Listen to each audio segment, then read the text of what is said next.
दूर किसी जंगल में एक कालू कौवा रहता था, जिसके घर के पास ही एक फलदार पेड़ था। वो फलदार पेड़ सूख गया था क्योंकि कालू कौवे ने कभी भी उस पेड़ की सेवा ना की थी। उसने तो कभी उसे पानी तक ना दिया था।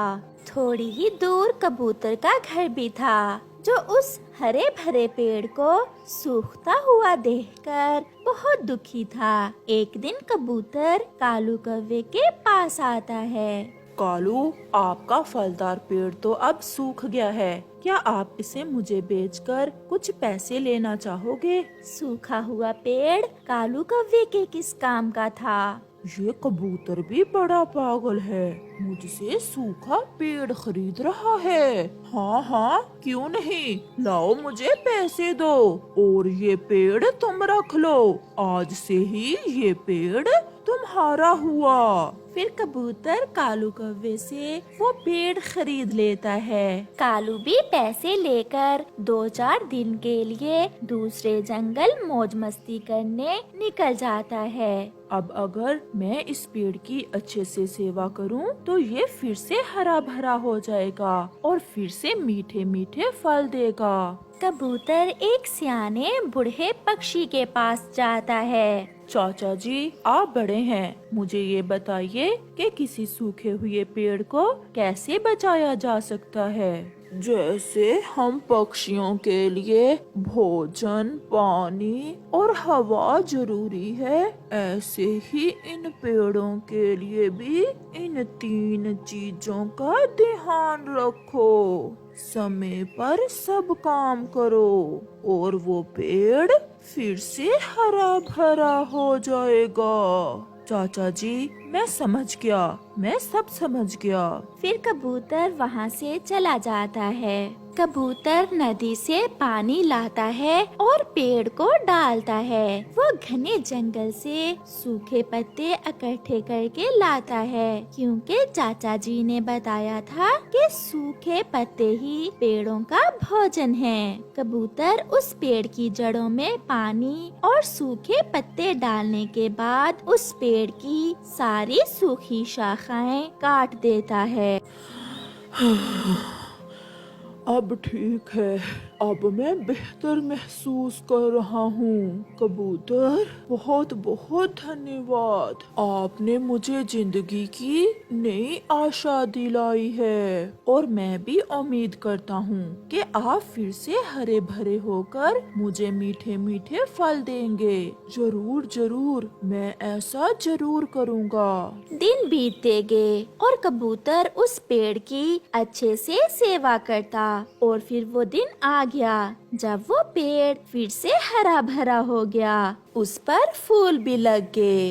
अब ठंड का मौसम है, मुझे पानी से ज्यादा भोजन की जरूरत है। कबूतर, आप मेरे लिए घने जंगल से कुछ सूखी घास और सूखे पत्ते लाएं, ताकि मैं अपना मीठा फल बना सकूं। मुझे बहुत खुशी हुई आपके नए पत्ते और फूल देखकर। कबूतर पेड़ की हर बात मानता है और फिर कुछ ही दिनों में उस पेड़ पर लाल रंग के मीठे फल लग जाते हैं, जिन्हें देखकर कबूतर बहुत खुश था। मिल गया, मुझे मेहनत का फल मिल गया। मीठा मीठा मेरी मेहनत का फल। ऐसा कहते हुए कबूतर एक फल तोड़कर खाने लग जाता है। कबूतर को फल खाते देखकर पेड़ बहुत खुश था। सारे पैसे खत्म हो जाने के बाद कालू कौवा भी वापिस आ जाता है। अरे, ये क्या, ये पेड़ तो सूख गया था, ये फिर से हरा भरा कैसे हो गया? और तो और, इस पर तो मीठे फल भी लगे हुए हैं। क्यों ना मैं कबूतर से ये पेड़ किसी तरह वापस ले लूं।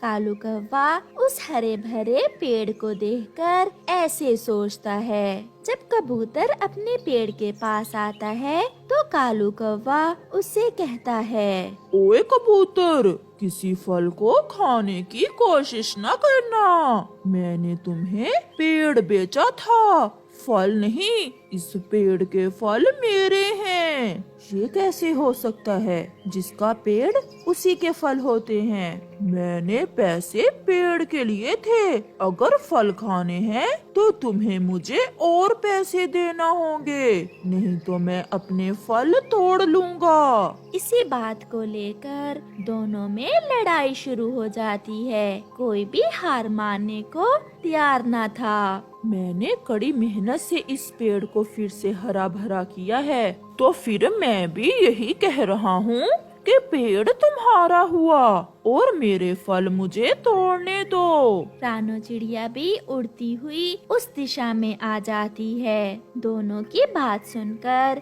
चिड़िया कालू कौवे से कहती है, कालू कौवे, बात तो तुम्हारी ठीक है, मगर ये पेड़ कबूतर का है। आप फल खा सकते हो, मगर कबूतर के पेड़ पर बैठे बिना। मैं इसे अपने पेड़ पर बैठने नहीं दूंगा। तो फिर मान गए ना कि फल मेरे हुए और पेड़ तुम्हारा। मैं पेड़ पर बैठे बिना ही फल खा लूंगा।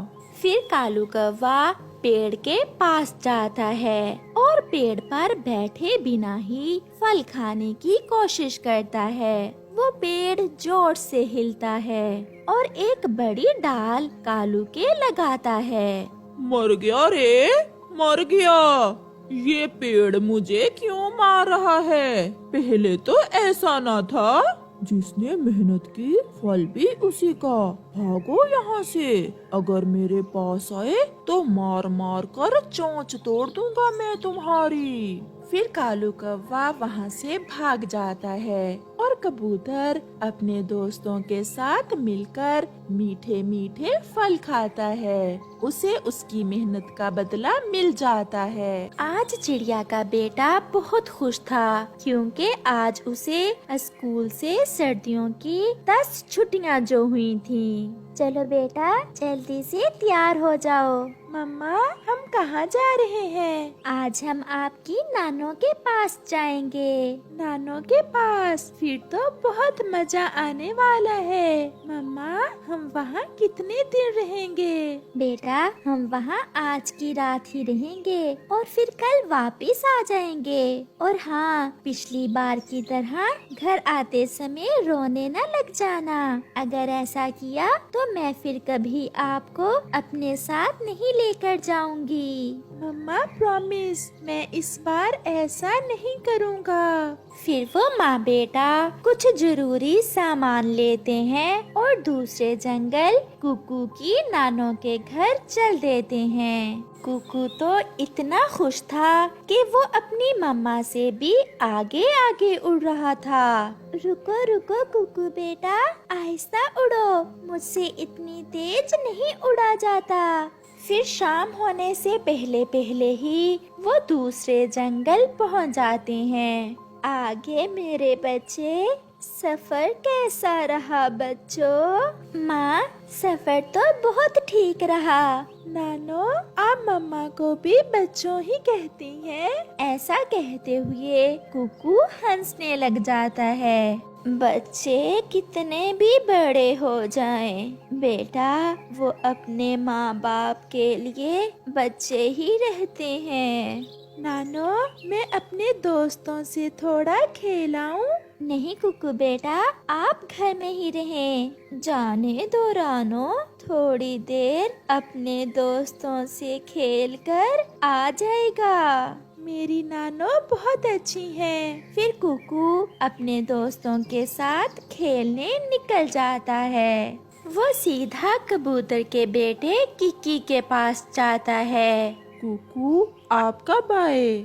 मैं अभी अभी अपनी मम्मा के साथ आया हूँ। मेरे पास 50 रुपए भी हैं। चलो किकी, हम बर्गर खाने जाते हैं। क्या आप मुझे भी बर्गर खिलाओगे?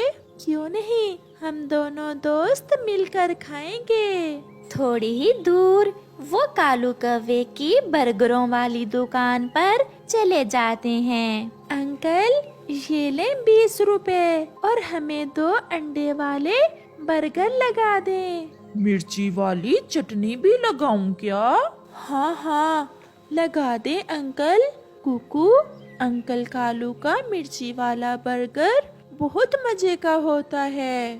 फिर वो दोनों कालू अंकल से 2 बर्गर लेकर खा लेते हैं। चलो कुकू, मैं आपको अपनी मम्मा से मिलवाता हूँ। मम्मा आपको देखकर बहुत खुश होंगी। बर्गर खाने के बाद वो दोनों किक्की के घर चले जाते हैं। छोटे बच्चे, क्या आप रानो चिड़िया के बेटे हो?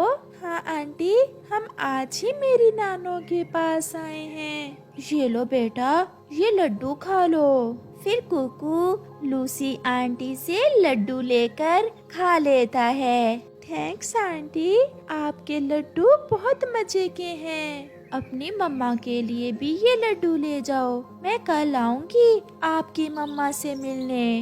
किकी दोस्त, अब मैं जाता हूँ, हम कल मिलेंगे। फिर कुकू अपनी नानो के घर चला जाता है। कुकू बेटा, ये लड्डू कहाँ से लिया? मम्मा, ये लड्डू मेरे दोस्त किकी कबूतर की मम्मा ने दिया है। मैंने तो अपना लड्डू खा लिया था, ये उन्होंने आपके लिए भेजा है। मेरे कुकू को तो पूरा जंगल जानता है, जानेगा कैसे नहीं, जब भी आता है सारा जंगल तो घूमता है। मम्मा, एक बात कहूँ? कहो, मगर अब कल रहने की जिद ना करना। मुझे कल वापस जाकर घोंसले की मरम्मत का काम करना है। मम्मा प्लीज, बस कल की रात। मम्मा, हम परसों चले जाएंगे, प्लीज मम्मा। देख लो रानो बेटी, कुकू जिद कर रहा है। नहीं माँ, मैंने कल जाकर जरूरी काम करना है, और वैसे भी मौसम बहुत ठंडा है। कुकू बेटा, हम मार्च में फिर से आएंगे और फिर 2-3 दिन रहकर जाएंगे। ऐसे ही रात हो जाती है और वो सब सो जाते हैं। सुबह किकी अपनी मम्मा के साथ कुकू से मिलने आ जाता है। कैसी हो रानो? मुझे कुकू ने कल बताया था कि आप आई हुई हो। मैंने सोचा कि आपसे मिल आती हूँ। जब किकी और कुकू की मम्मा आपस में बातें कर रही थीं, तो वो दोनों घर से बाहर निकल जाते हैं और थोड़ी दूर जाकर एक घने पेड़ में बैठ जाते हैं। यार कुकू, हम यहाँ छुप जाते हैं और शाम को देर से घर चले जाएंगे। फिर तो आज की रात आपकी मम्मा इधर ही रहेंगी। अगर कोई गड़बड़ हो गई तो? यार कुछ भी नहीं होगा। फिर वो दोनों दोस्त वहीं छुपकर बैठ जाते हैं। अब मुझे जाना होगा माँ, कुकू कहाँ है? वो तो किक्की के साथ कहीं बाहर चला गया था। ये बच्चा भी मुझे बहुत तंग करता है। उसे अच्छे से पता है कि हमने अब वापस जाना है। चलो हम बाहर देखते हैं, वो यहीं कहीं होंगे। फिर किकी और कुकू की मम्मा अपने बच्चों को देखने बाहर चली जाती हैं। वो तो उन्हें कहीं दिखाई ही नहीं दे रहे थे। वो उन्हें इधर उधर सभी जगह देखती हैं। यार किकी, वो देखो, मम्मा मुझे ढूंढ रही हैं। मुझे जाना होगा। अगर मैं ना गया तो मम्मा बहुत परेशान हो जाएंगी। तो फिर क्या आप आज ही वापस चले जाओगे? हाँ दोस्त, मैं मार्च के महीने में फिर से लौट कर आऊँगा। फिर वो दोनों घने पेड़ से बाहर निकलते हैं। मैं आपको कब से ढूंढ रही हूँ बेटा, मुझे पता है आप क्यों छुप गए थे।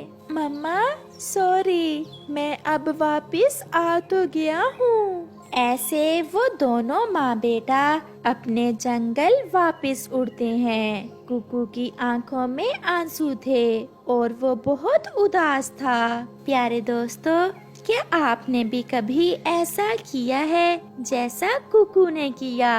अगर किया है तो कमेंट करके जरूर बताइए।